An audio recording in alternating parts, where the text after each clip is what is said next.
ابو ہریرہ نے روایت کرتے ہیں کہ نبی اسلام نے ارشاد فرمایا کہ ایک آدمی نے بادلوں میں سے آواز سنی کہ فلاں کے باغ کو جا کے پانی دے دو. میں اپنی طرف سے بات کر رہا ہوں کہ عبد الرحمن کے باغ کو پانی دے دو. وہ بڑا حیران ہوا، کون عبد الرحمن، اور بادل سے آواز آ رہی ہے. تو بادل ایک طرف چلا تو وہ اس بادل کے پیچھے چل پڑا.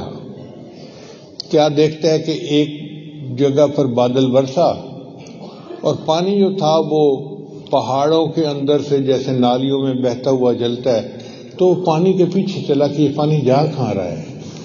جب آگے گیا تو اس نے دیکھا ایک بندے کا باغ تھا یا کھیتی تھی اور اس میں وہ پانی لگا رہا تھا. اس سے پوچھا تیرا کیا نام ہے؟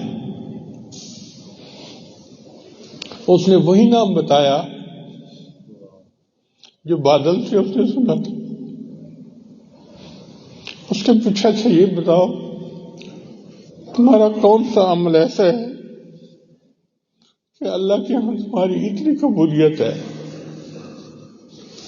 اس نے کہا کہ میں اس کھیتی سے جو مال حاصل کرتا ہوں اس کے 3 حصے بناتا ہوں.